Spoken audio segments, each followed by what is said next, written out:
Dentro do labirinto, há inúmeras habilidades, e dentre elas, as que podem ser obtidas com somente uma ação são conhecidas como habilidades básicas.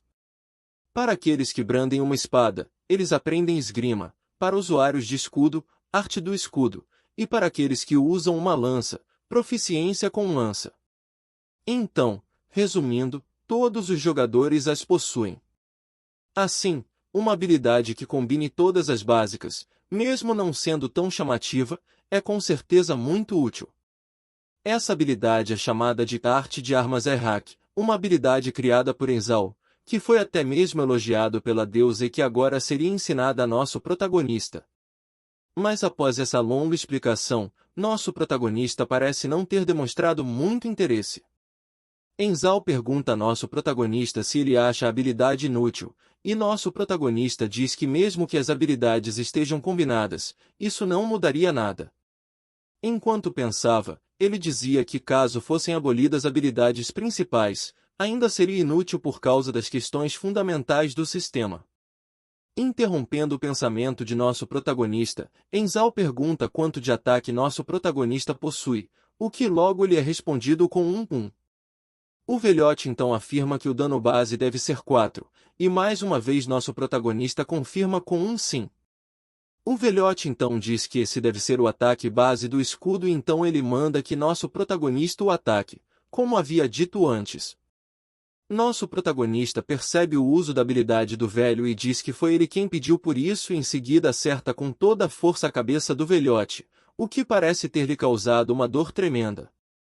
Enzal então pergunta se ele precisava mesmo ter batido em sua cabeça, e nosso protagonista diz que não, mas eu acho que isso foi uma vingança pelo soco de antes.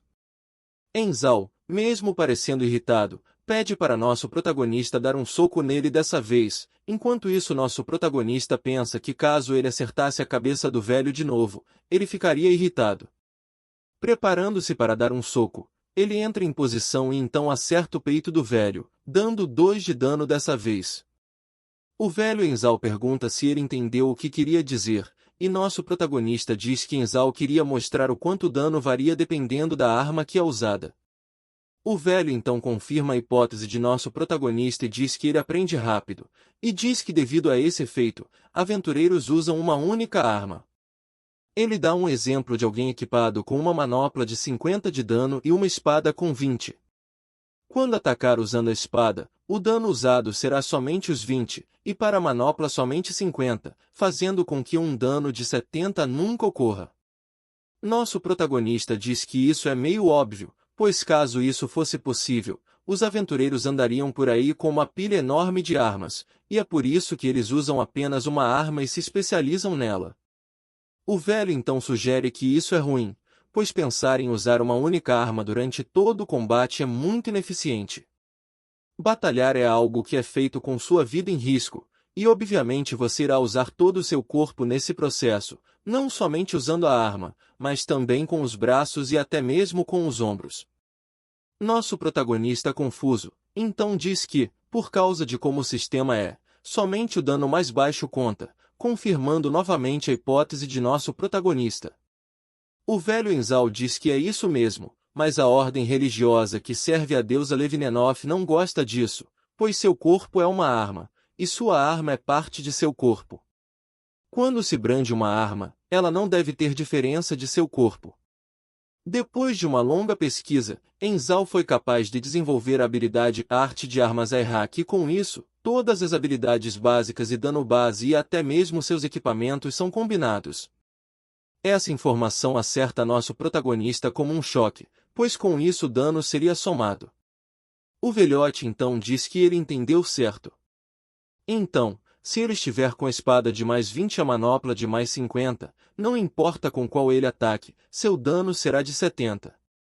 Nosso protagonista estava prestes a fazer uma pergunta, mas o velho astuto antecipou e disse que isso não afetará somente sua arma, mas também todo o seu corpo, mesmo se for um tapa ou uma investida de ombros ou mesmo um chute, todos terão 70 de dano.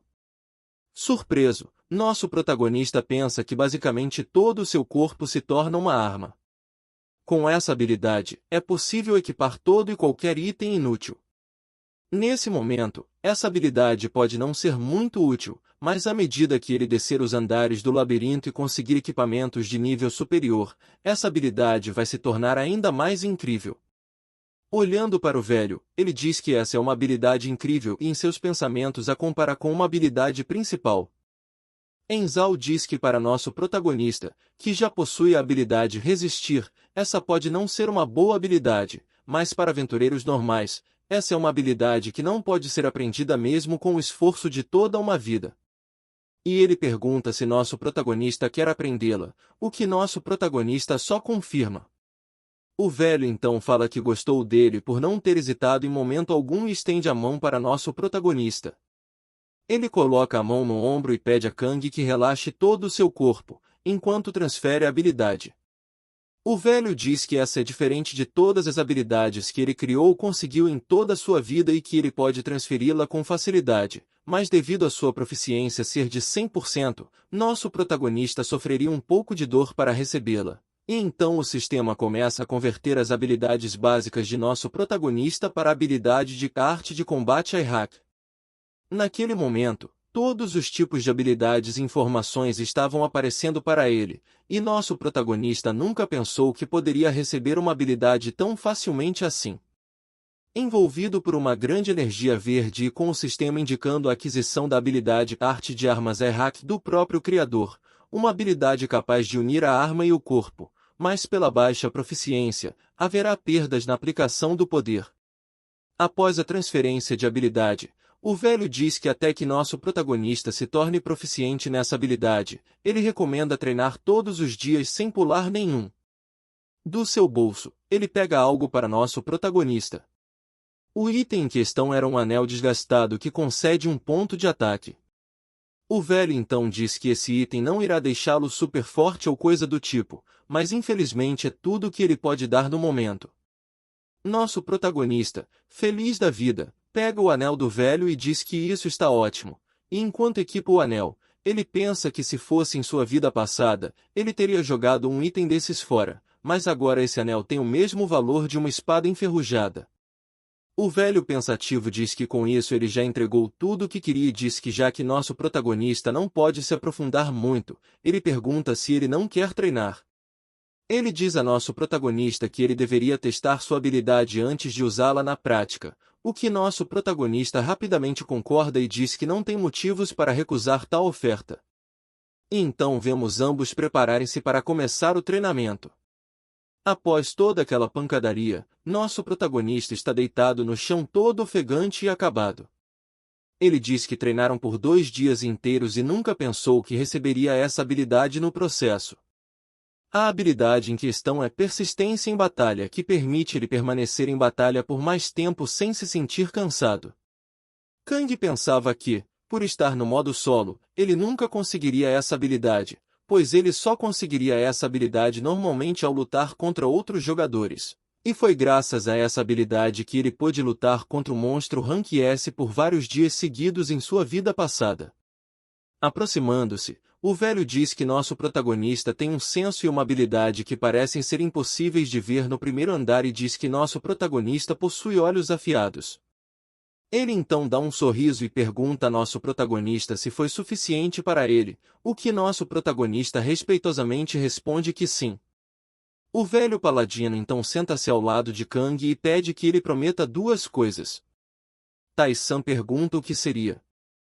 O velhote fala que já que nosso protagonista aprendeu sua habilidade, ele pode ensiná-la para outras pessoas, mas não deve ensiná-la para uma pessoa inútil e patética, e caso ele quebre essa regra, Enzal o matará pessoalmente. Nosso protagonista, frio como sempre, só concorda. A outra condição é que, caso ele saiba algo sobre Levianov, fale com ele. Nosso protagonista diz que tem poucas chances de encontrar Enzal no labirinto futuramente. Enzal então diz que não esperava muito disso de qualquer maneira, tudo o que ele espera é um milagre. Nosso protagonista pensa que caso ele conte o que sabe a Enzal, mesmo Levianov estando morta ou não, ambos podem acabar mortos no final, pois Levianov com certeza será morta por alguém. Nesse momento, nosso protagonista estava em uma encruzilhada, dividido entre contar ou não contar a Enzal. No final, ele acaba perguntando ao velho se ele quer saber onde Levinenov está, o que o paladino devoto diz que esse é seu objetivo. Então, em um tom sério, nosso protagonista chama o Sr. Enzal e diz que ele sabe onde ela está, o que deixa Enzal completamente chocado. Em choque pelas palavras de nosso protagonista, ele perguntava o que ele queria dizer com aquilo. E nosso protagonista mais uma vez diz que ele sabe onde Levinenov está. O homem velho manda que nosso protagonista não brinque com tais coisas sérias, pois ele está nesse labirinto há muitos anos. Ele pergunta como alguém que acabou de chegar aqui saberia onde ela estaria. Nosso protagonista diz que não o julga por não acreditar nele e sabe como contornar a situação. Kang Tai-san então diz que em seu mundo existe um item com ligações ao labirinto. Enzal então diz que é mentira, pois não existe mapa do labirinto, mas nosso protagonista diz que não é um mapa qualquer, mas sim um mapa ligado a uma existência especial. Isso pega Enzal completamente de surpresa. Enzal então pergunta se o item veio do mundo de nosso protagonista e se é o item chamado do Deus, o que Tai-san confirma. Nosso protagonista diz que esse item foi conseguido no labirinto e que diz a localização de um Deus. Ele menciona que sua família detinha essas informações e que ele já havia memorizado todas as localizações nele. Em um flash de memória com Lee Tai-on, ela pede que nosso protagonista dê uma olhada nesse item e diz para tomar cuidado, pois ninguém deve saber disso. O item foi conseguido no andar 89, mas não tem uso algum, pois os deuses são horríveis e só ficavam rindo dela. Tai-san diz que ela estava reclamando novamente. Voltando à conversa, Tai-san pensa que essas informações podem ser inúteis, mas serão úteis agora. Ele diz que no andar 78, na biblioteca de todos, dentro da 24 sala secreta está a deusa Levinenov. Enzal se espanta com informações tão preciosas e certeiras como essa, o fazendo cair em lágrimas, pois ele ainda não havia checado esse local e ela com certeza estaria lá. Agarrando a nosso protagonista pelos ombros, Enzal diz que com isso eles estão mais do que quites. Ele agradece do fundo de seu coração enquanto segura nosso protagonista, dizendo que nunca ficou tão agradecido por alguém em toda a sua vida. Agora ele estava em dívida com Tai-san, que após um tempo corta o barato do velhote, pois seu braço já estava doendo, o que fez Enzal o soltar e pedir desculpas, pois não conseguiu se controlar.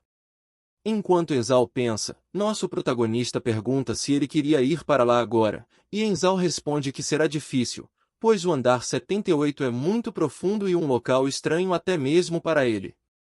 Será necessário um bom preparo antes de ir. Ainda meio emotivo, o velho diz que está muito grato a Tai-san e diz que não consegue pensar em palavras para expressar seu agradecimento.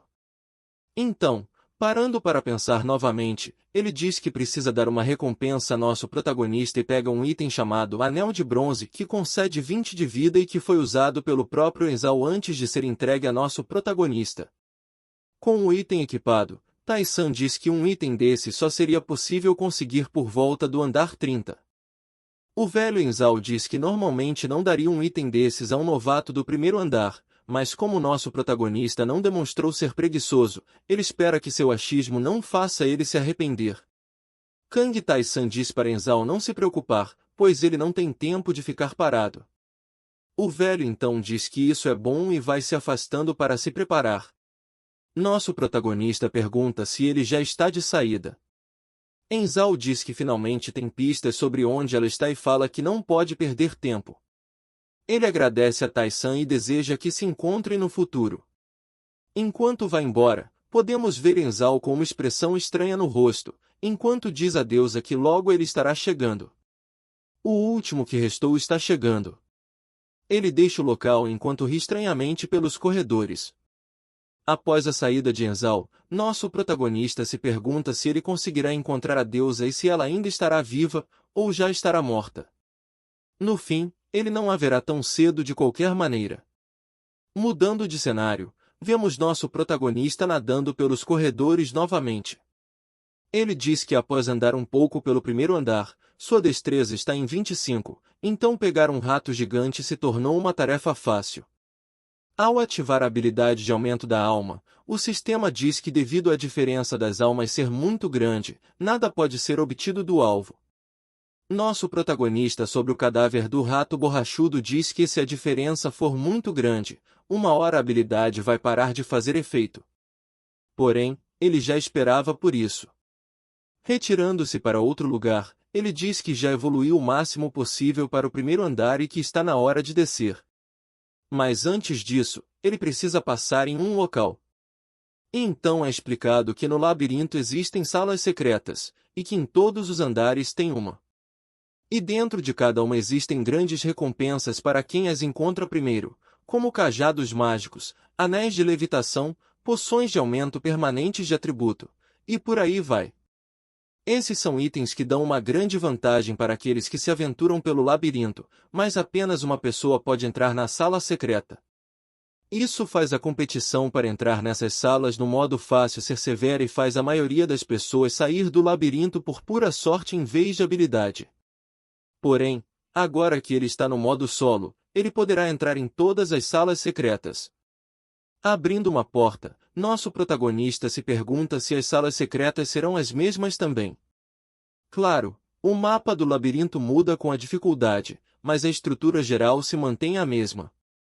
Todas as salas secretas possuem algo em comum.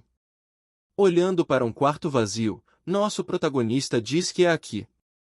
Só tem uma entrada e dentro dela não há nada, uma sala sem importância que é ignorada por vários jogadores. E é em lugares como esse que as salas secretas existem.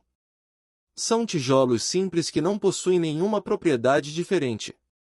Para descobrir onde a sala está, é bem simples, basta sair encostando nos tijolos até achar o certo. Com um suspiro, ele diz que isso vai ser demorado. Removendo e examinando os tijolos da parede, nosso protagonista procura pelo mecanismo de ativação, aperta, tira e coloca tijolos, se não for esse, vai para o próximo, e assim por diante. Enquanto procura o tijolo certo, nosso protagonista pensa que em sua vida passada ele não podia fazer nada além de sobreviver, e agora ele estava bem tranquilo. Após algum tempo, o sistema avisa que a detecção avançou para 5%. O sistema diz que a sala secreta foi descoberta e que, por nosso protagonista ter sido o primeiro a encontrá-la, ele recebeu o título de aventureiro, aumentando sua inteligência em 3. Olhando à sua frente, ele vê o baú do tesouro da sala secreta. Olhando em volta, ele diz que parece que é só correr e pegar, mas com certeza não seria tão fácil. Virando-se, nosso protagonista vai em direção a algo, e vemos então um rato gigante inocente, que conhece seu trágico fim sob o pé de Kang Tai-san. Segurando o rato pelo rabo, nosso protagonista parece ter alguma intenção estranha com o ratão, e então ele é arremessado da sala secreta. Assim que o rato encosta no chão da sala, uma flecha o atinge com um golpe certeiro. Nosso protagonista está intrigado com a armadilha de flechas, e ele diz que essa não parece ser uma armadilha difícil de burlar. Dando alguns passos para frente, ele diz que verá, e ao pisar em uma das placas do chão, a armadilha de flechas foi ativada, quase o acertando. Ele guarda a flecha em seu inventário e diz que ele pode desviar dessas flechas facilmente devido à sua força atual. Ele menciona que nesse momento possui apenas 7 flechas no seu inventário. Enquanto pisa novamente na placa de pressão, uma salva de flechas vem em sua direção novamente, mas dessa vez de várias direções diferentes. Com sua cara lavada, ele diz que irá farmar algumas flechas daqui, já que consegue enfrentar essa armadilha com facilidade. Olhando para o que seriam suas futuras flechas grátis, nosso protagonista esboçava um sorriso de satisfação em seu rosto. Ele parte em direção ao baú, e no caminho, ele ativa várias armadilhas de flecha. Então, seu farm começa, e ele coleta as flechas. Kang Tai-san percebeu que, quanto mais ele se aproximava do fim do corredor, mais difícil se tornava desviar das flechas. Vendo a quantidade de flechas que já havia obtido, diz sarcasticamente que comprá-las é um real desperdício de dinheiro. Com seus reflexos sobrenaturais, ele vai coletando uma por uma, enquanto o sistema contabiliza tudo. Há flechas paralisantes envenenadas, mas mesmo com seus efeitos, o sistema alerta que dependendo dos atributos do alvo, há chance de falha. Depois do aviso do sistema, nosso protagonista percebe que as flechas em sua posse eram diferentes. Então, com um sorriso astuto, diz que vai voltar até a primeira armadilha. Após um longo tempo ativando armadilhas, nosso protagonista diz que está correndo um leve risco, mas no final, isso valeu muito a pena. Vemos que em seu inventário agora possuem 100 flechas com efeitos distintos. Com seu farm finalizado, agora é hora de pegar o baú. Ele se prepara e dá um forte salto em direção ao baú. Aterrissando mais próximo, ele pensa que se fosse para avançar normalmente, usaria seu escudo para bloquear as flechas enquanto corria. Mas aqui é o labirinto, afinal, e ele precisa ter cautela ao fazer as coisas. Uma salva de flechas vai em sua direção novamente ao se aproximar do baú. Podemos ver que, com sua perna, ele bloqueou uma enquanto desviava de outra. A terceira e a quarta flecha foram pegas facilmente, e, por fim, a quinta e a sexta foram refletidas, com as duas anteriores. Mas as coisas não pararam por aí. Ao ativar a nona armadilha, uma salva de 9 flechas caiu sobre ele novamente, vindo de todas as direções. Ativando sua habilidade por um fio, ele se preparava para desviar das próximas flechas. Ao forçar sua visão para acompanhar o ritmo das flechas, sua habilidade de visão clara foi aprimorada em 2%. Graças a isso, ele podia ver que 3 flechas vinham pela frente, 2 pela esquerda e 4 por trás, o que tornaria as coisas um pouco difíceis para ele. Avançando em direção ao perigo, uma de suas habilidades de ativação condicional, a melhora sensorial, entra em ação. Ele vai rapidamente desviando da primeira flecha, esperando outras 3, que são logo interceptadas e destruídas. Faltando agora 5 flechas, uma delas vem de frente em direção a seu peito, e a habilidade de defletir é ativada, refletindo a flecha com facilidade. Mas, mesmo com seus reflexos absurdos, uma das flechas ainda o atinge, causando 8 de dano. Agora sobraram as 3 últimas. Nosso protagonista diz poder suportar esse tanto de dano, e, graças a ter ignorado a flecha de antes com uma habilidade, ele poderia se mover mais livremente dessa vez. Vendo que a trajetória das flechas era a mesma das anteriores, ele as intercepta facilmente. Ativando a última placa de pressão que provavelmente é a última armadilha, ele vai em direção às flechas, esperando que tivessem 10 dessa vez, o que seria o padrão. Seu olhar de surpresa indica que algo de errado não estava certo. Realmente não estava, pois à sua frente havia 15 flechas vindo em sua direção a toda velocidade. Com o desenrolar da situação, ele se via em problemas, pois eram mais flechas do que o esperado. Se continuasse desse jeito, não conseguiria bloquear todas elas. O problema era que, com o aumento das flechas, mais delas vinham da mesma direção. E antes de nosso protagonista pensar em desviar, as flechas foram mais rápidas, acertando seu braço e causando mais danos de uma vez. As flechas causaram entre 15 e 16 de dano, fazendo sangrar e o sistema avisar que ele está em um estado debilitado. Mesmo nessas condições, nosso protagonista não recuou, e mesmo enquanto sangrava, ele se retirava para o outro lado da sala secreta. O sistema constantemente o avisava que, devido ao sangramento, ele continuaria a perder vida. Do lado de fora da sala, nosso protagonista estava removendo as flechas enquanto se questionava sobre a dor intensa em seu braço. Logo em seguida, o sistema o avisou da aquisição de uma nova habilidade graças à experiência Era uma dor intensa, a habilidade condicional dor reduzida. Nosso protagonista enfaixava seu braço ferido, que estava doendo muito, mesmo com o uso da habilidade. Percebendo que, caso já não tivesse tido várias experiências com isso antes, ele com certeza teria desmaiado, ele se levanta com o braço todo ferrado e percebe uma alavanca na parede. Ele pensava que essa situação não foi tão ruim, pois no processo ele ainda ganhou uma habilidade. Ele pega a alavanca com seu outro braço e, com alguma dificuldade, ele consegue acionar o mecanismo. Do local onde estavam as armadilhas, um som de clique é ouvido, e nosso protagonista olha para trás, confirmando que as armadilhas devem ter sido desativadas. Agora é a hora de finalmente pegar seu prêmio tão aguardado. Ao abrir o baú, vemos um pequeno cajado de madeira dentro dele. Nosso protagonista está surpreso por já ter conseguido um cajado. Ele sabia que, no modo difícil, os cajados apareciam pela primeira vez no 10º andar, mas no modo solo, surpreendentemente, eles aparecem no primeiro andar. Isso faz questionar se o cajado é mesmo falso. Ao pegar o item nas mãos, o sistema o avisa de que este é um cajado de fogo, um item usado por praticantes de magia capaz de usar a magia básica, bola de fogo. Nosso protagonista afirma que esse cajado do elemento fogo é um dos melhores que se pode obter no começo.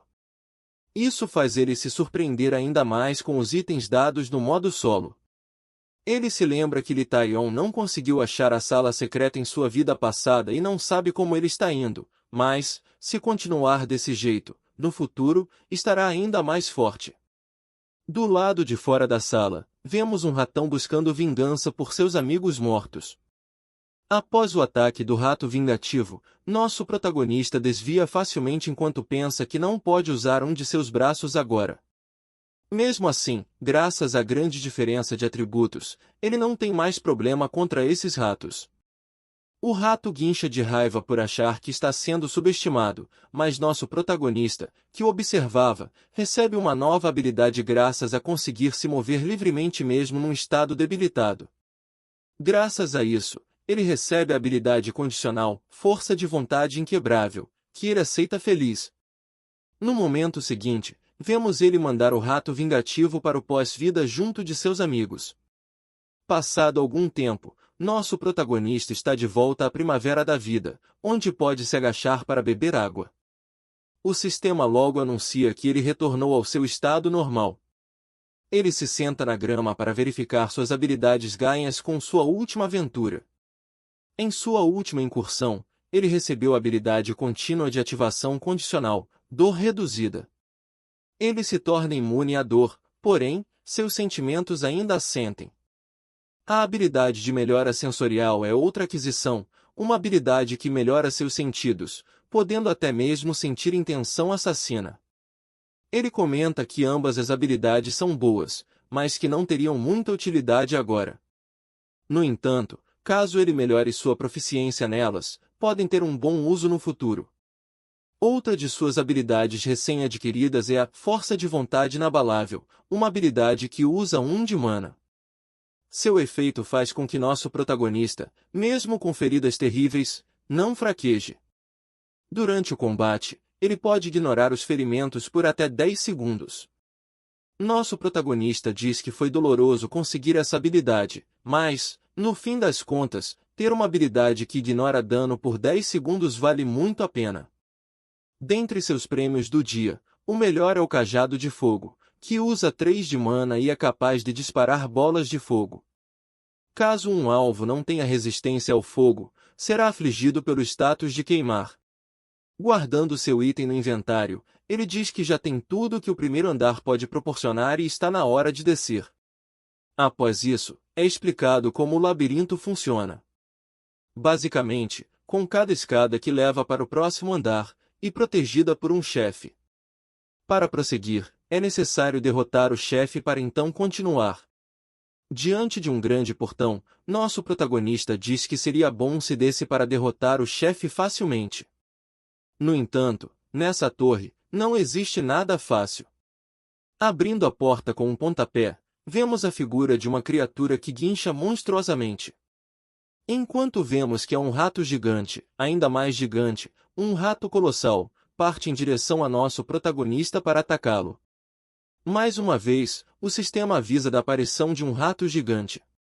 Nosso protagonista se surpreende por esse ser o boss do primeiro andar, pois em sua vida passada, a criatura que agora está na sua frente era, na verdade, o boss do 10º andar do modo fácil.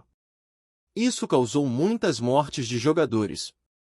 Em meio ao ataque do rato que estava vindo em sua direção, ele diz que, com o que ele viu em sua vida passada, não pode mais ficar surpreso. E fala para o rato vingativo vir com tudo. O rato gigante no primeiro andar não é algo que um jogador novato conseguiria matar facilmente, e isso não foi diferente para Li Taiyon. Mas no fim, ela descobriu um método, uma brecha no sistema. Ela usou o fato do boss não poder sair da sua sala contra ele mesmo. Então, sabendo disso, ela encheu a sala de óleo e ateou fogo. Esse é um método desonesto, mas eficaz para quem tem tempo para gastar. Nosso protagonista, por saber que Li Taiyon foi a única a concluir o modo difícil em sua vida passada, se perguntava se deveria fazer o mesmo. Mas ele acredita que a luta entre ele e o rato é algo que o labirinto quer. Preparado para a batalha, o rato não perdia tempo e avançava com a clara intenção de matar. Mas nosso protagonista já tinha uma bela bola de fogo pronta para acertá-lo, pois ele acreditava que só depois de uma batalha árdua é que ele se tornaria forte.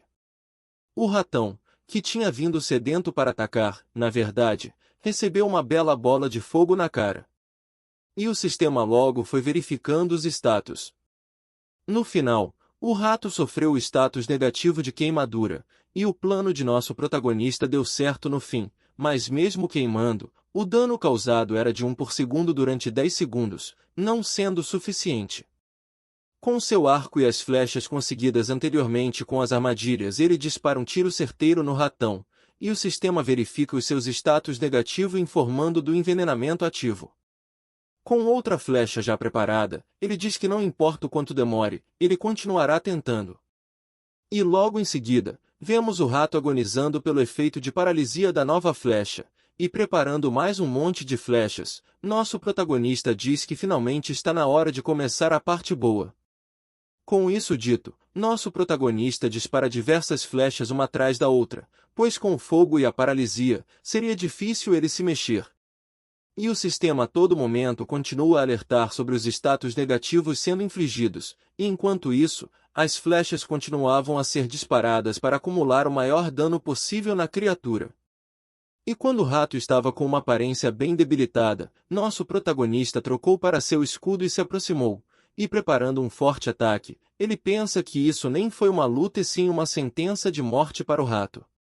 Devido a estar imóvel e paralisado, o rato recebeu mais dano, contando um dano de 13 que foi causado pelo escudo. Observando o rato, nosso protagonista via que a criatura estava furiosa e que sua estratégia não duraria por muito tempo. E em guarda, ele se perguntava se já estava na hora daquilo. Na sua vida passada, nosso protagonista presenciou um evento estranho enquanto enfrentava o rato gigante do 10º andar. Quando sua vida chegou a 20%, ele entrou num modo de fúria, fazendo com que a paralisia não tivesse mais efeito, o que aterrorizava todas as pessoas que o enfrentavam. O rato, que já não tinha mais restrições, atacou ferozmente, devastando todo um esquadrão de jogadores, que, impotentes, não podiam fugir. Sendo forçados a encarar seus destinos miseráveis, frente a uma besta descontrolada que só era movida por um forte desejo de matar tudo à sua frente. Voltando às suas lembranças, nosso protagonista encarava a criatura sabendo de sua transformação que se aproximava, o que marcava o começo real da luta. E após terminar seus pensamentos, a criatura atacou com uma velocidade ainda maior que da última vez, forçando Kang Tai-san a se defender. Mas o ataque mesmo assim ainda causou danos, pois como ele já imaginava, aquele rato era muito forte para seu status atual. Nosso protagonista, no momento, só possui apenas 2 pontos de força, o que o força a ter que usar seu maior status, a destreza, para acabar com a raça do ratão. O rato continuava a atacar freneticamente, mas, deixando de ser um idiota, nosso protagonista contra-ataca com seu escudo sem dar pausa. O que o faz guinchar de raiva e em seguida se retrair. E em seu momento de distração, nosso protagonista faz um avanço de escudo a toda velocidade na direção do ratão, causando 7 de dano. Ele torna a guinchar com raiva das investidas de nosso protagonista, e em seguida, volta a atacá-lo com suas poderosas garras, penetrando as defesas e causando 5 de dano. E rapidamente, nosso protagonista se vira para contra-atacar, dando outro forte golpe de escudo na cabeça da criatura. Mas mesmo com isso, o rato continua a atacar, e se continuar assim, nosso protagonista logo não terá mais forças para aguentar. Com outro contra-ataque, Tyson empurra o rato com seu escudo, enquanto já troca para sua espada, pronto para atacar diretamente. E então vemos, ataque por um fio, o possibilitando de ficar 10 segundos sem respirar, tempo esse que ele usará para massacrar o rato na porrada. E na sequência, já vemos uma série de cortes sendo feitos, e apenas 7 de dano é causado.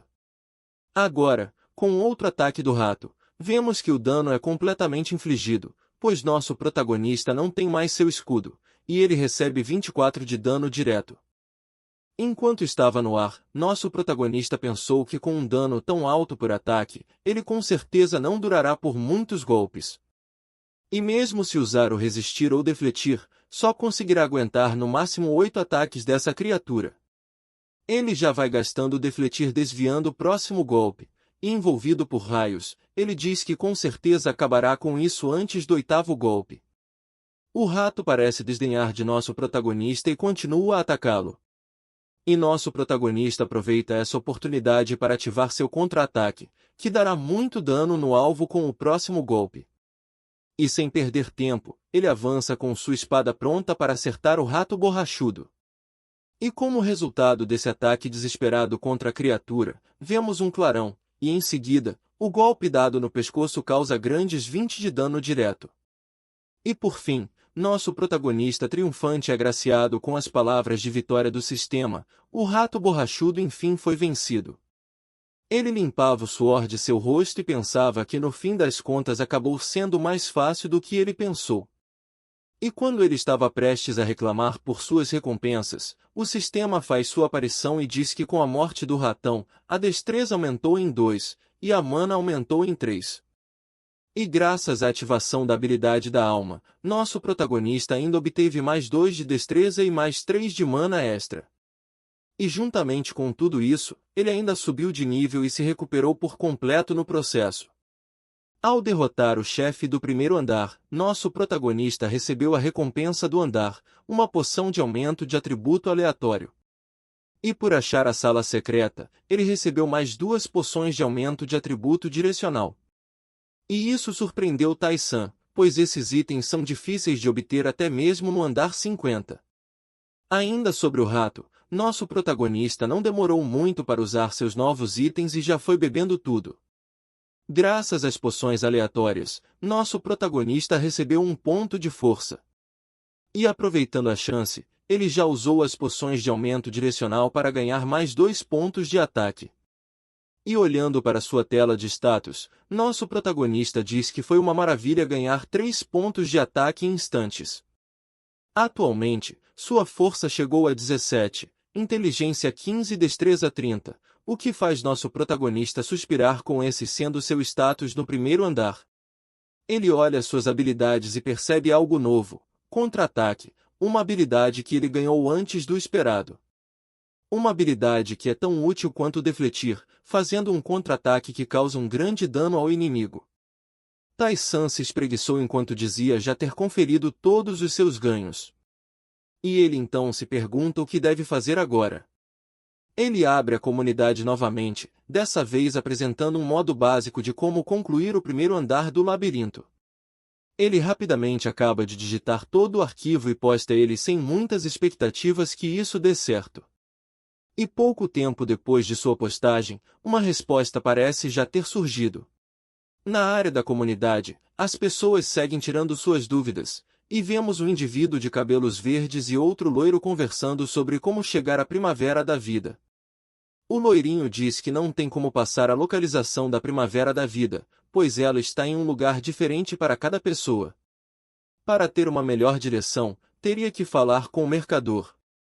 Logo em seguida, nossa waifu medrosa diz para irem para a primavera da vida o quanto antes, pois lá é um lugar seguro, e nas salas iniciais vai ficar cada vez mais difícil.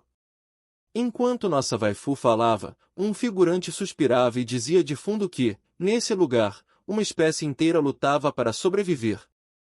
Sarcasticamente, ele diz que é engraçado.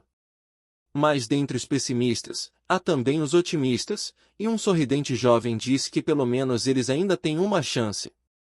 E isso já é melhor do que nada. Nosso protagonista olhava confuso para aquelas pessoas conversando no chat, trocando informações. Ele diz que a comunidade está bem diferente do que em sua vida passada. Naquela época, o estado dos jogadores do modo solo era caótico. Tudo o que podia se ver eram mensagens de pessoas desesperadas e sem vontade de viver, sem uma única mensagem sobre como concluir um andar. Isso com certeza contribuiu para que muitos não tivessem escolha além de acabar com seu sofrimento. E por muito tempo, talvez pelo desespero, a única pessoa que ainda conversava era Lee Tae-yong. Ele olhava entusiasmado para a mensagem que Lee Tae-yong mandou na comunidade, pois ele se perguntava o que aconteceu com nosso protagonista que não falou mais nada após sua postagem. A cena corta então vemos nosso protagonista frente às escadas para o próximo andar. Ele diz que finalmente está na hora de ir enquanto coloca sua luva. Voltamos a alguns momentos atrás, na hora da compra, onde o velho anão se perguntava o porquê de nosso protagonista querer esse item e se ele estava usando os punhos agora ou se o velho paladino ensinou sua habilidade de armas a Hack. Isso surpreendeu nosso protagonista, que perguntou se eles se conheciam. O velho anão disse que sim e que eles são os únicos que estão apodrecendo nesse lugar, então eventualmente se conheceram. Enquanto descia as escadas, nosso protagonista lembrava do velho questionando, pois ele matou o boss do andar, mas só vendeu a carne e não o couro e os dentes. O que nosso protagonista responde dizendo que eles serão necessários no futuro. O velho mercador, astuto como sempre, já sacou o objetivo do protagonista e pergunta se nosso protagonista pretendia usar os itens no ferreiro. Tai-san responde apenas com um leve sorriso. No momento seguinte, é explicado quem é o ferreiro, um homem chamado Arfan, uma pessoa que Lee Tae-yong conheceu em sua vida passada e a ajudou a chegar nos níveis mais profundos do labirinto.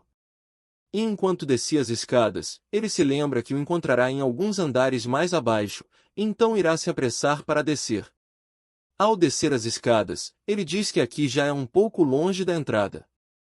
Nesse novo andar, é um local onde até mesmo as criaturas podem ser revividas, e ao dar mais alguns passos, uma luz como a do sol o ilumina, e então ele finalmente chega ao segundo andar do labirinto, onde o sistema informa que para passar é necessário matar o boss.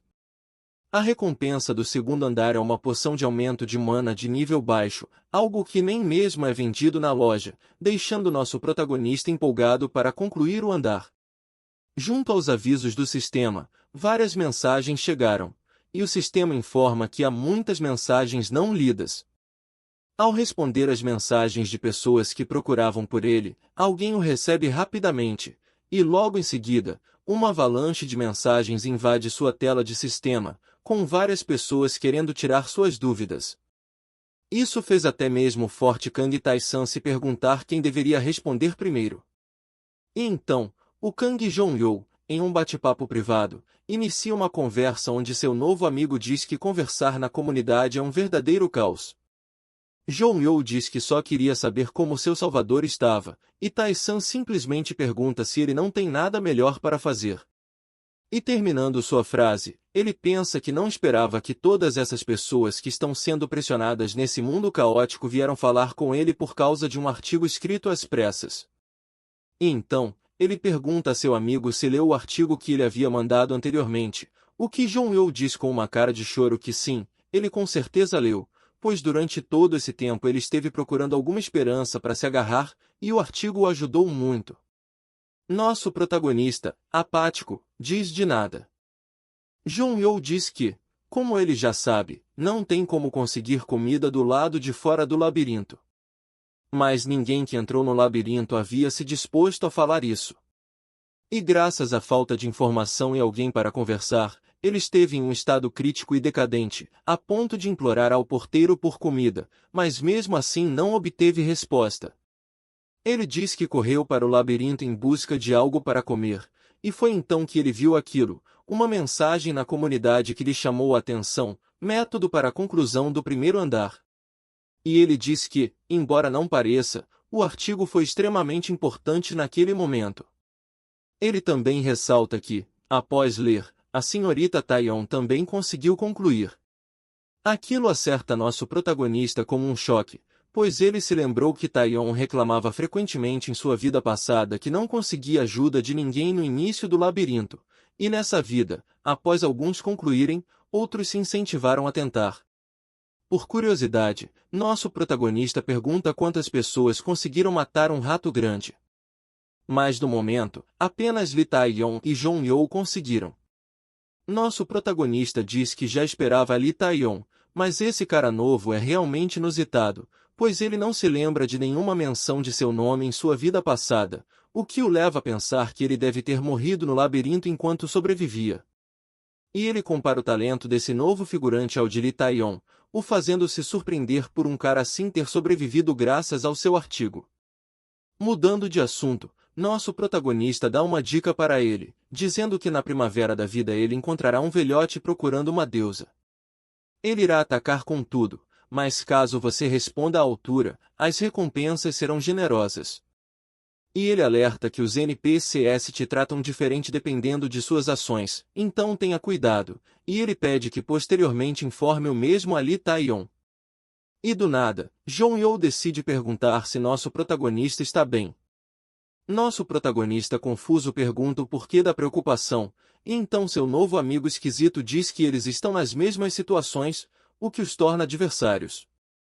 Ele enfatiza que caso continue a receber informações privilegiadas pode até mesmo passar nosso protagonista. Ele afirma que nunca tentaria nada contra seu benfeitor, e antes que ele pudesse continuar com seus devaneios, nosso protagonista o acerta e diz que se preocupou à toa. Kang Tai-san afirma que eles não são competidores porque, no fundo, todos eles são humanos que vieram do mesmo lugar. Momentos depois, ele diz que só tem um motivo para dar informação, então ele manda que continuem a subir o labirinto, pois muitos não conseguiram nem mesmo sair do primeiro andar. Ele também diz que informações são sempre boas e que, caso ele dependa só do que lhe for entregue, ele nunca o passará. Zhong You reconhece que passou um pouco dos limites, e nosso protagonista confirma dizendo que passou mesmo. E antes que ele pudesse sair, ele se lembra de alguma coisa, como se pensasse que esse cara não lhe é muito estranho.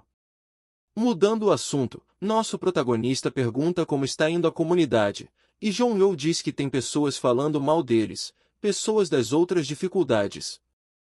Ele diz que estão tentando puxar briga com frequência, mas no momento ele permanece os ignorando. Nosso protagonista diz que as pessoas que não sabem seu lugar começaram a aparecer, então deseja boa sorte a seu novo amigo. Logo, os rapazes se despedem e vão em direção ao labirinto para prosseguirem suas aventuras. Finalmente dentro do segundo andar, nosso protagonista andava por um caminho estreito em direção a seus adversários. Ele diz que o primeiro andar não passava de um tutorial, e agora, no segundo andar, é que as coisas começam de verdade. À frente dele, um grande grupo de goblins estava sentado, mas atentos a seus arredores. E então, como um personagem de faroeste, nosso protagonista chuta a porta, acendendo a fúria dos goblins contra ele. Logo em seguida, eles ergueram suas armas para o alto, indo em direção a nosso protagonista. E ele, como sempre, estava preparado com seu arco e flecha, esperando os goblins, enquanto diziam para todos virem de uma vez.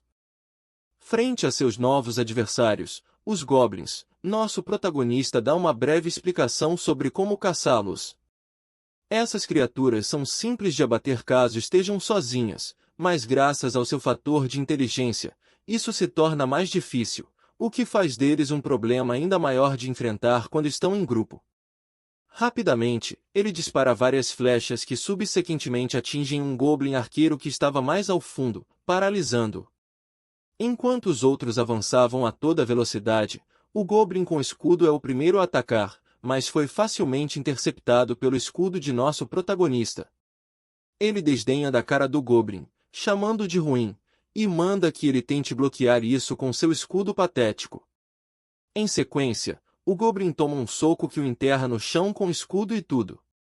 Antes que ele sequer cogitasse revidar, nosso protagonista o pressiona contra o chão usando seu escudo e se despede do goblin enquanto puxa sua espada do inventário, o que faz o goblin gritar fervorosamente por sua vida. O que parecia um grito de medo na verdade é mais um sinal para seus amigos que estavam em volta, e logo surgem para atacar. Após o grito, uma dupla de goblins armados parte para cima de nosso protagonista com tudo. Em meio a esse ataque dos goblins, algo ilumina os olhos de nosso protagonista. Na mão de um dos goblins estava uma espada longa novinha. Sacando seu cajado do inventário, nosso protagonista já agradecia aos dois idiotas vulneráveis no ar pelo seu belo presente. Em seguida, uma luz ilumina as mãos de nosso protagonista graças à magia do cajado, e uma grande explosão surge na pequena casa de tijolos arruinada. Mais tarde, nosso protagonista já estava com a nova arma em mãos, uma espada levemente enferrujada, tendo 2 pontos de ataque, um a mais que sua antiga espada enferrujada. Ele a ergue no ar e fala que é muito melhor e diz que combina super bem com seu novo escudo de madeira, que possui apenas 2 de defesa, mas pode proteger da maioria dos ataques.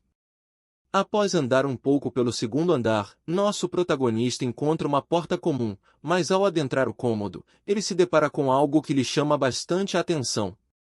O que estava à frente dele era o altar de Laquiratas, e por ser o primeiro a descobri-lo, ele recebeu 1 ponto em inteligência e 2 de mana. Diante daquele altar macabro, nosso protagonista fala um pouco sobre os deuses. Esses deuses do labirinto possuem várias personalidades, tendo aqueles que são amigáveis, mas também tendo os que são hostis com jogadores. Alguns olham com compaixão, mas também há aqueles que olham com desdém. Para a maioria, os jogadores não passam de meros brinquedos. O altar do deus à sua frente pertence a Laquiratas, o deus do conflito e da morte. Nosso protagonista diz que sente um poder muito grande e pesado, diferente de qualquer coisa que ele já sentiu antes, e logo o sistema faz sua aparição. Ele informa que esse é um altar de adoração a Laquiratas, que serve para conectar e influenciar pessoas no local. Ao ler aquilo, nosso protagonista diz que entendeu o porquê de Litaion ter corrido no momento em que viu esse lugar, pois naquele lugar estava um deus. O sistema alerta de uma missão secundária. Laquiratas quer testá-lo por ter encontrado seu altar. Se aceitar, o teste se iniciará, e caso passe, uma recompensa será dada, mas isso dependerá da decisão de Laquiratas. Sabendo das recompensas, nosso protagonista diz que não é nenhum medroso e logo em seguida diz que vai aceitar. O sistema confirma a missão aceita, e Laquiratas aprecia a decisão de nosso protagonista. No mesmo instante, um vórtice vermelho surge na sala emitindo um brilho vermelho. Daquela massa escura e vermelha surgem partes de uma armadura, e no meio de toda a fumaça estranha que girava na frente de nosso protagonista, saiu um intenso brilho vermelho. Da fumaça, ergue-se o falso servo de Laquiratas. O teste é desafiar o falso servo e sair vitorioso. Olhando para aquele enorme cavaleiro de armadura, nosso protagonista pensava que vai ser difícil encontrar uma abertura, e como se isso não bastasse, esse cara parece ser extremamente forte. Sem muito tempo para pensar, nosso protagonista vê o cavaleiro começar a se mover, e rapidamente ele investe em sua direção em alta velocidade. Os golpes que o acertam causam 25 de dano, mesmo com seu escudo protegendo, o que foi uma surpresa, pois nosso protagonista não esperava tantos danos mesmo com o escudo protegendo. Se o escudo não é muito útil, ele vai trocá-lo, e do seu inventário, ele puxa sua outra espada enferrujada para dar tétano no cavaleiro e matá-lo. Ele se prepara com as 2 armas e diz que é hora de tentar uma empunhadura dupla. Logo após suas palavras, ele dá um grande salto em direção ao seu inimigo, tendo um grande choque de armas contra o cavaleiro, que é forçado a recuar pelo peso do golpe. Enquanto permanece tentando forçar o golpe, nosso protagonista percebe que não teria muitos resultados e parte para uma nova abordagem com ataques vindos de direções diferentes, mas no final, acabam sendo refletidos. Nosso protagonista diz que esse cara é muito mais forte que ele, então não há motivo para lutar de frente. Então, bora mudar de estratégia de novo. Ele se vira rapidamente e corre na direção oposta, e o cavaleiro vem atrás dele para pegá-lo. Isso parece ser um blefe de nosso protagonista, que se vira para contra-atacar seu perseguidor, partindo para um ataque surpresa. Ele diz que sua destreza é muito mais alta, e então vemos que o falso servo de Laquiratas recebe 12 de dano de nosso protagonista. Ele dá um golpe que transpassa a armadura e se prende, mas ele não parece ligar muito para isso, e parte para a ignorância dando socos no cavaleiro que recebe mais 10 de dano. Nosso protagonista sabe da sua arte de armas hack, então só precisa usar isso ao máximo até não ter mais como usar. Ele confessa que usou essa técnica várias vezes antes, mas essa é a primeira vez que ela se mostra tão útil. Enquanto se afastava do cavaleiro, o sistema avisa que Laquiratas está surpreso com a performance, e nosso protagonista diz que isso é mais fácil do que ele pensava. Mais afastado do cavaleiro, ele diz que pelo fato dele estar no segundo andar, provavelmente os status do cavaleiro foram restritos. Ele diz que é uma pena, pois o cavaleiro estava dando o seu máximo pelo deus do conflito, mas está restrito. Antes mesmo de terminar sua frase, ele foi interrompido pelo sistema, que logo o avisou sobre a influência de Laquiratas. Em troca, o alcance de influência foi diminuído. Logo em seguida, uma fumaça vermelha começa a permear a armadura do cavaleiro, e então vemos que o servo de Laquiratas recuperou tanto sua inteligência quanto suas técnicas de luta. Isso surpreendeu nosso protagonista, que não esperava por esse desfecho. À sua frente, o servo de Laquiratas estava empunhando sua espada com seus olhos exalando uma aura vermelha, e enquanto encarava o protagonista com sede de sangue, o sistema avisa que agora ele era o verdadeiro servo de Laquiratas. Após uma breve encarada entre o cavaleiro e nosso protagonista, o cavaleiro pega a espada que ficou presa em sua barriga anteriormente, e com um leve movimento, ele arremessa a espada na direção de nosso protagonista. Após uma pequena análise, nosso protagonista percebe que o cavaleiro não tem mais a palavra falso em seu nome, e a atmosfera em volta do cavaleiro está completamente diferente. Desconfiado, ele pega a sua espada, que foi devolvida pelo cavaleiro. Ele pensa que, já que o cavaleiro recuperou sua inteligência, suas técnicas de antes não poderiam mais funcionar, e pouco antes de seus pensamentos terminarem, o cavaleiro o atacou com um poderoso ataque. Sobre o capacete, os olhos do cavaleiro brilhavam com uma luz vermelha, e logo em seguida, uma onda de poder caiu sobre sua espada, fazendo nosso protagonista ser pressionado contra o chão e recebendo 24 pontos de dano. Com o sangue escorrendo de sua boca, nosso protagonista percebeu que o golpe estava completamente diferente de antes, e com um corte lateral, o cavaleiro conseguiu arremessar nosso protagonista para trás, fazendo-o acertar a parede com força, onde ele tomou mais 20 pontos de dano.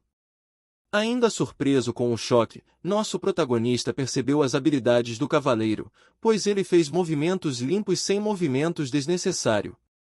Isso faz dele um verdadeiro cavaleiro que foi bem treinado, e essa era sua primeira vez enfrentando alguém nesse patamar. Ele se compara ao cavaleiro, pois possui muitas armas, mas não sabe bem como controlar elas, e isso acontece quando se tem uma grande diferença entre habilidades. Nosso protagonista limpa o sangue que escorria de sua boca e diz que quer aprender isso. O cavaleiro permanecia sem entender nada, e enquanto isso, nosso protagonista pensava que todas as suas ações são avaliadas no labirinto, e caso atinja certas pontuações, um título ou habilidade é recebido.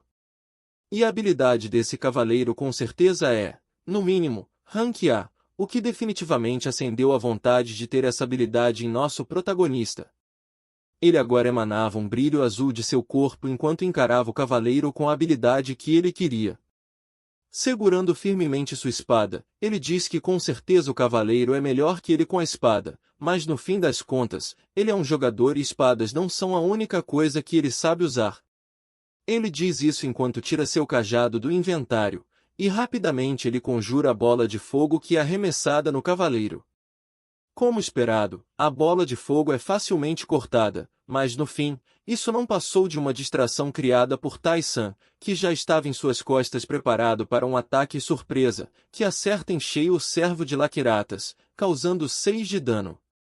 Descontente com a surpresa, o cavaleiro se vira para contra-atacar, mas no fim das contas, não vai adiantar nada, pois nosso protagonista usou sua habilidade de defletir, o que irá refletir o próximo ataque, mas mesmo com o efeito da habilidade, Ele só pode evitar um ataque direto, mas ainda tomou 15 de dano. Nosso protagonista não perde tempo e logo ativa seu ataque por um fio, atacando o servo de Lacratas consecutivas vezes, causando 17 de dano, mas sofrendo alguns danos no processo de seus ataques imprudentes. Graças a atacar várias vezes o mesmo alvo sem parar, nosso protagonista recebeu uma habilidade de ataques consecutivos. Ele agradece pela habilidade, mas logo manda o cavaleiro sumir da sua vista, e novamente usa seu cajado para atirar uma bola de fogo, só que dessa vez bem na cabeça do cavaleiro, que não pode desviar, o que lhe causou 13 de dano e, logo em seguida, com a verificação, o sistema informa que o servo de Lacratas está queimando. Nosso protagonista já cansado se perguntava quando esse maldito cavaleiro morreria, pois sua mana está acabando, tendo apenas 5 de mana restante, mas caso essa luta continue, ele com certeza estaria em completa desvantagem. Tai-san decide não recuar, dizendo que não tem motivos para correr disso, e então parte para o combate frontal com o cavaleiro. Nosso protagonista empunha suas duas espadas na esperança de fazer um grande ataque contra o cavaleiro, mas por seu descuido, ele deu uma bela chance ao cavaleiro, que não perdeu tempo, vendo uma abertura e logo em seguida, cravou sua espada em seu peito desprotegido. O sistema informa de que 80 unidades de dano foram aplicadas, e com os danos do golpe, o sangue escorria de sua boca, mas seu rosto não era de alguém que pretendia se render, e sua habilidade de resistir foi ativada, negando o ataque fatal.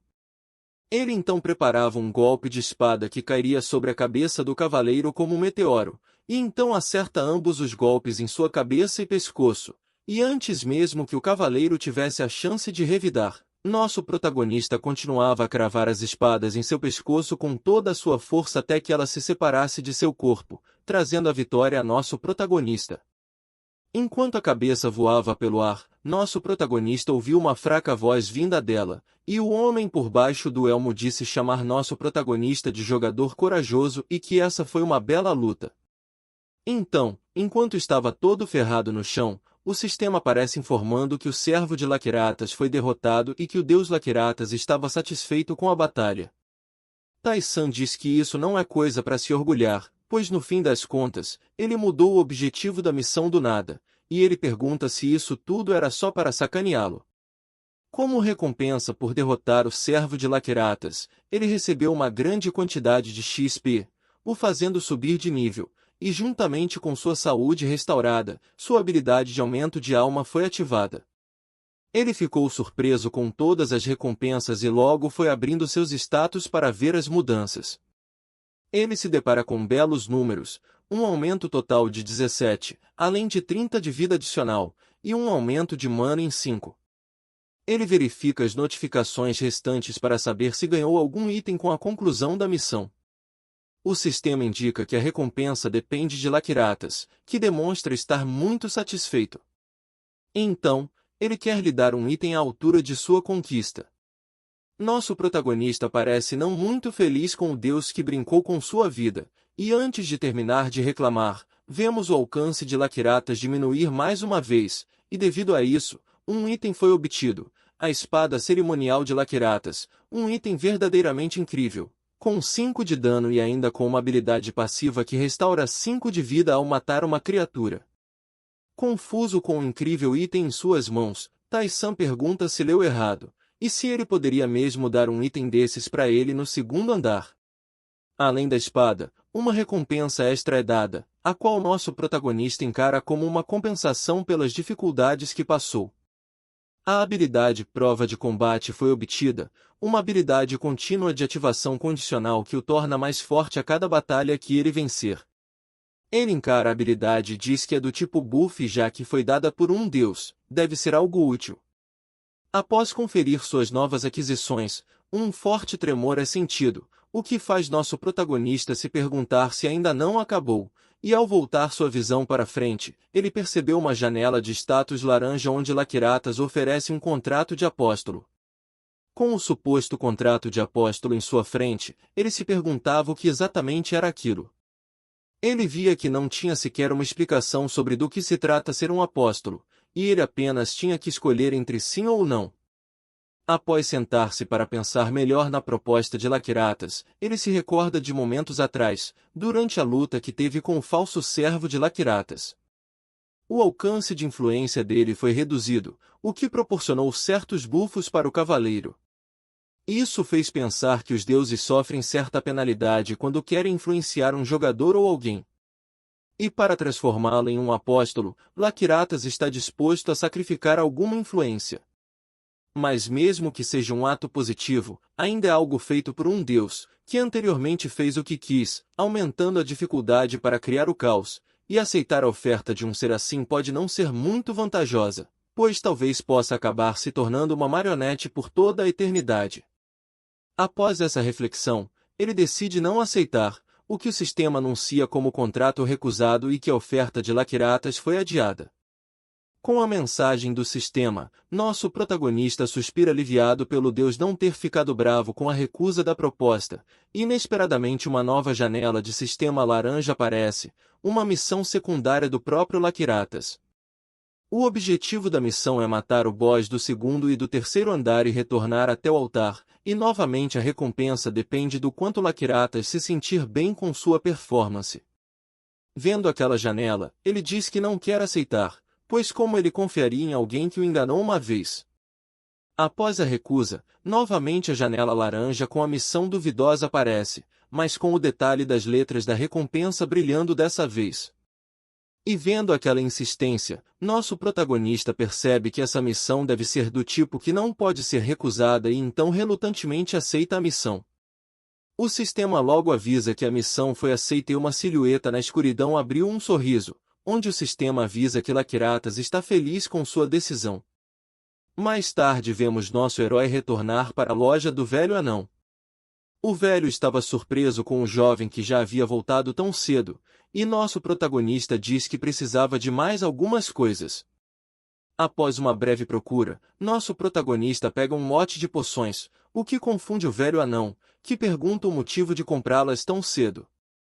A qual nosso protagonista responde que talvez vá precisar delas. Enquanto guardava seus itens ele pensava que não estava esperando comprá-las nos andares iniciais, mas caso apareçam mais testes como aquele, é melhor estar preparado.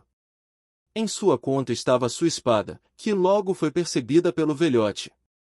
O velho então pergunta se ele recebeu ela de Lacratas, e comenta que ele está usando Tai-san para se exibir. Surpreso, Tai-san pergunta ao velho se ele conhece Lacratas, e o velho responde que não tem como não conhecer.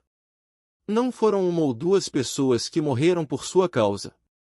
Ele é o mesmo após tanto tempo e continua a fazer o que quer enquanto espalha seu território para todos os cantos. Tai-san recebe aquilo como um choque, pois parece que Lacratas já vem fazendo isso há um bom tempo. Ele aproveita o momento para perguntar ao velho anão sobre o que é um contrato de apóstolo. O velho dá risada e pergunta se aquele cara realmente ofereceu um contrato de apóstolo, e nosso protagonista ressalta que recusou a oferta por falta de explicação sobre o que era.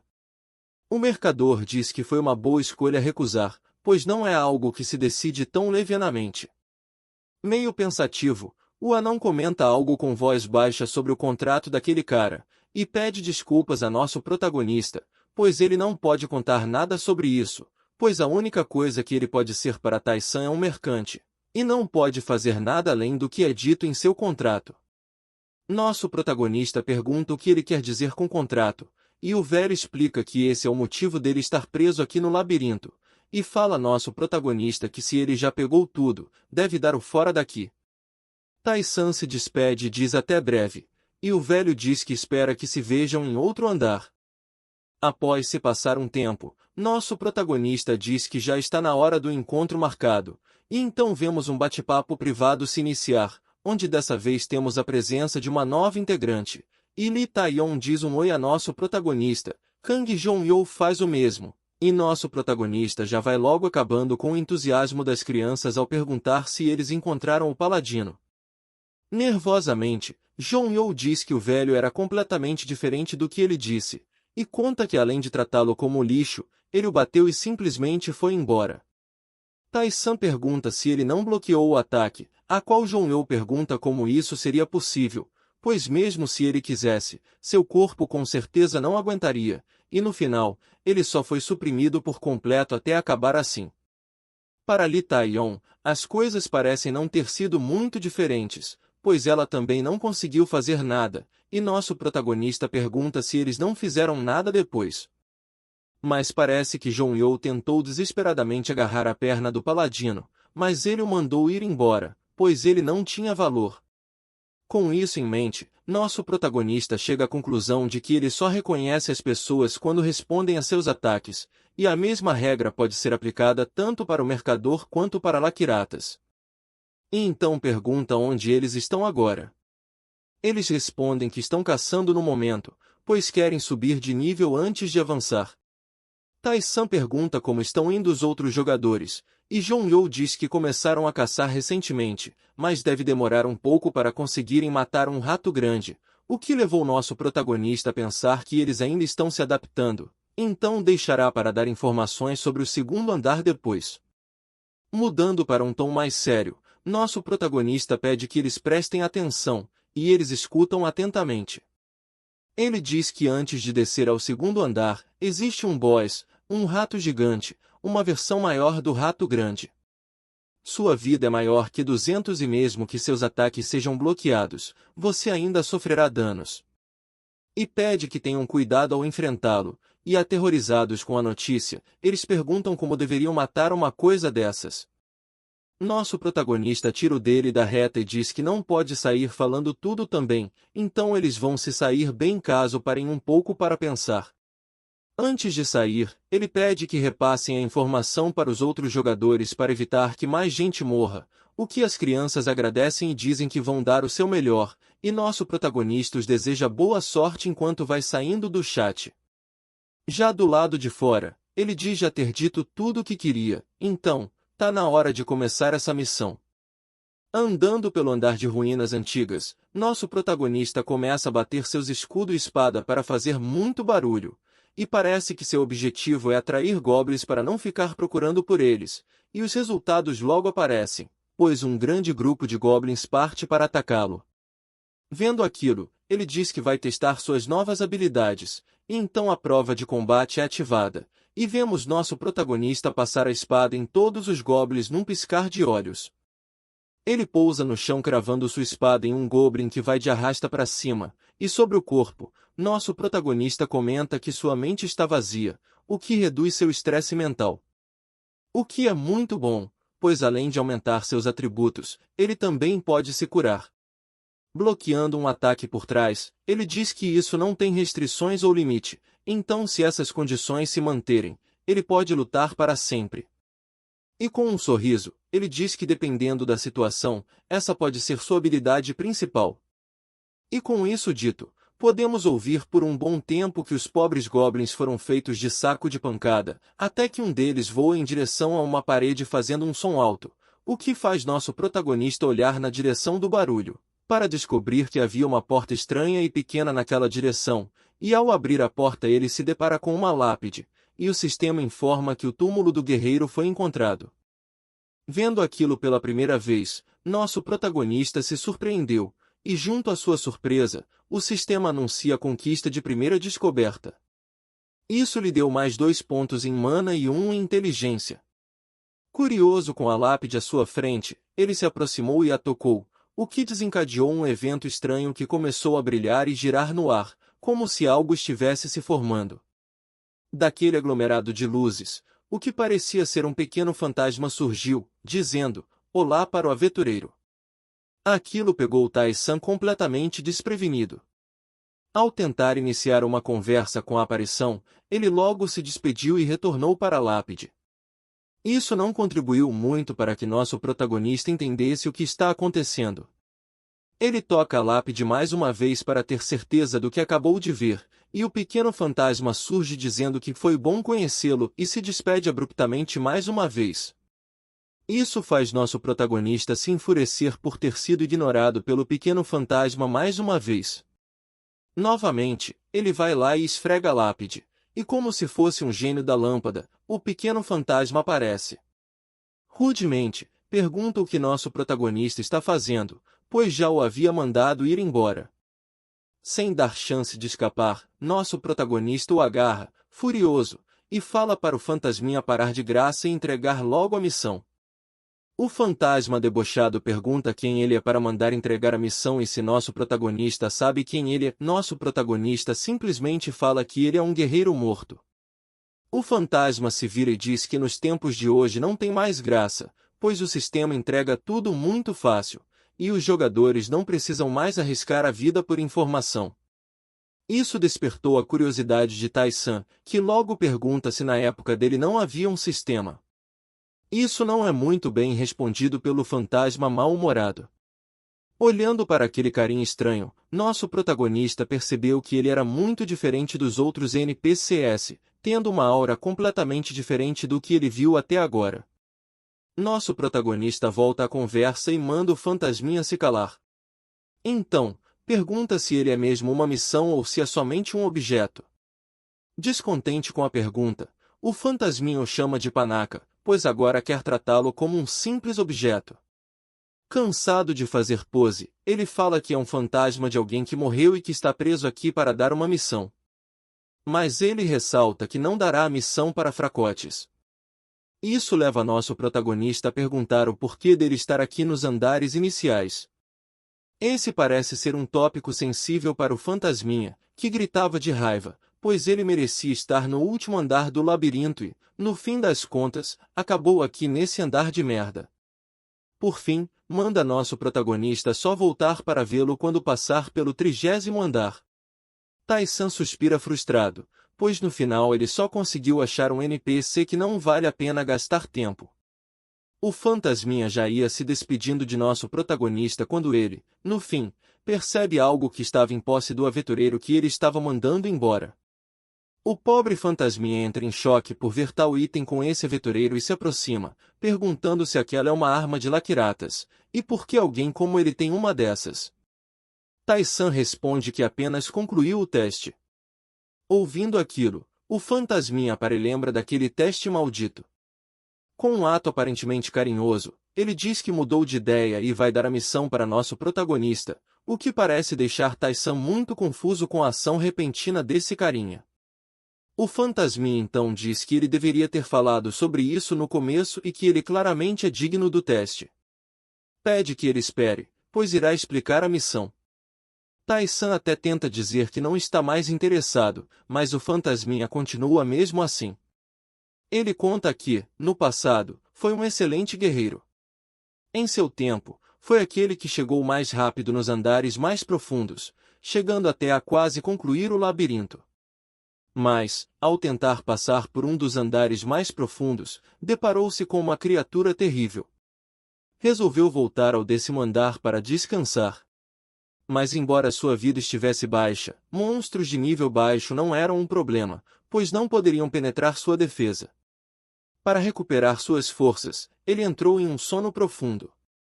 No entanto, de alguma forma, um monstro do 10º andar possuía uma arma poderosa. E sorrateiramente, o matou enquanto dormia.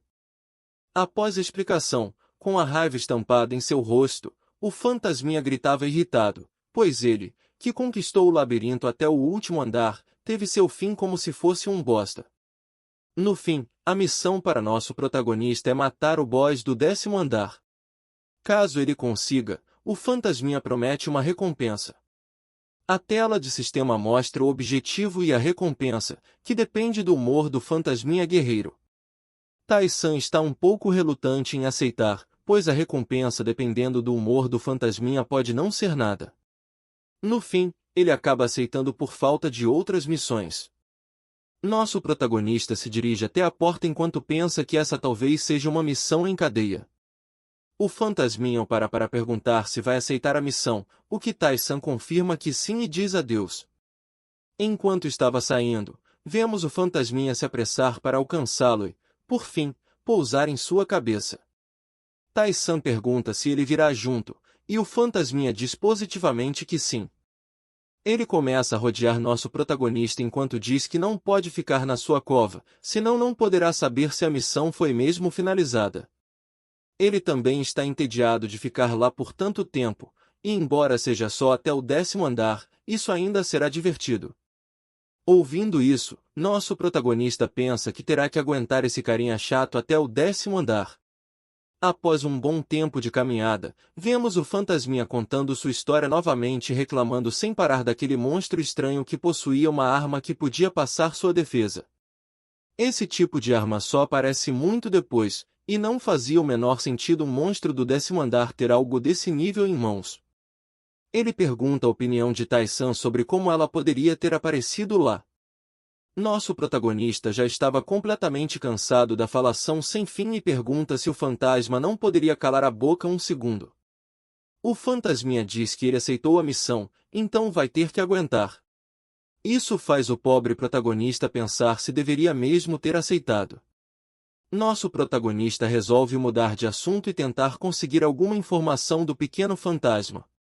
Pergunta a ele o que ele era antes de entrar no labirinto, e relutante, o fantasminha pergunta por que deveria contar a ele. Tai-san se vira e diz que não precisa contar se não quiser e continuar a seguir seu caminho, o que faz o carinha pensar a respeito. Ele diz que, já que nosso protagonista quer tanto saber, ele irá contar. Conta que veio de uma família imperial do reino de Carvut. Ele era o primogênito e, portanto, o herdeiro do império. Mas suas qualificações não param por aí. Ele também era um incrível espadachim e muito inteligente, um ser que ninguém do império poderia se comparar. Um homem muito desejado pelas jovens damas. Chorando de orgulho, ele se lembra de seus dias de glória, enquanto Tai-san olhava com certo nojo, pois ele parecia um completo idiota aos olhos dele. Voltando à história do fantasminha, seu mundo chegou ao fim, e ele veio ao labirinto para salvar a todos. Nosso protagonista zomba dele, pois, no fim, ele acabou morrendo em um andar inferior, fazendo uma expressão de raiva surgir no pequeno fantasma, que fala para não o tirar do sério. O fantasma, com uma voz raivosa, diz que ele com certeza falhou, e isso lhe custou tudo. Se ficar assim, só ficará satisfeito o dia que matar quem o matou. Após andarem bastante, eles encontram uma porta, e Tai-san diz que esse é o último lugar, o que interrompe o falatório do fantasminha. Ele pergunta se Tai-san não está levando a sério. Ele fica todo emburrado enquanto nosso protagonista vai abrindo a porta, revelando uma sala repleta de goblins, que os percebem assim que a porta se abre. Nosso protagonista não perde tempo e já vai acertando um por um, deixando o maior para depois. Ele se prepara para dar um golpe frontal direto no goblin, mas acerta com a empunhadura, dando apenas 10 de dano, o que parece ter sido proposital. Agora, o efeito de paralisia que foi aplicado anteriormente se dissipou, e todos os goblins entraram em formação para atacar. Nosso protagonista já estava pronto para atirar outra flecha, e ele usa a mesma estratégia novamente, paralisando e dando ataques fracos. O fantasminha, curioso com a estratégia estranha, pergunta o que ele está fazendo, pois nosso protagonista só paralisa os goblins e bate neles, repetindo a mesma coisa várias vezes, mirando sempre nos mesmos goblins. Isso faz se perguntar se nosso protagonista tem alguma mágoa com tais criaturas. O fantasminha então chega à conclusão de que nosso protagonista está tentando conseguir uma habilidade, o que é confirmado positivamente por Tai-san, que está um pouco surpreso pelo pequeno fantasma saber sobre habilidades. O fantasminha diz que é triste não ter informação e fala que nosso protagonista não vai ganhar nada com isso. Confiante, Tai-san diz que com certeza vai, e essa é uma das boas, enquanto preparava seu arco para mais um disparo. O pequeno fantasma está irritado por ser ignorado e fala que já passou por 85 andares. Ele já sabe de tudo sobre esse lugar. Nosso protagonista então resolve fazer uma aposta. Caso ele não consiga nenhuma habilidade, ele se tornará o brinquedinho, fazendo tudo o que ele mandar, incluindo oferecer sua vida. Mas, caso nosso protagonista ganhe, o fantasminha irá responder todas as suas perguntas com toda a sinceridade. O fantasminha o chama de corajoso, pois um pirralho que acabou de entrar no labirinto quer saber mais do que ele. Ele bate a mão no peito e diz que vai aceitar a aposta. E diz que por seu nome o príncipe herdeiro Arcliglit, do Império de Carvut, diz que aceita a aposta e que, caso nosso protagonista ganhe, ele responderá suas perguntas. Mas, caso ele perca, se tornará seu escravo. Tai-san confiante diz que agora não tem mais como voltar atrás, e parte para conseguir ganhar sua aposta. O vídeo chegou ao fim, pessoal. Se chegaram até aqui, peço a todos que deixem um comentário com sugestões de obras para novos vídeos, e deixem um like para ajudar no engajamento. Nos vemos no próximo vídeo.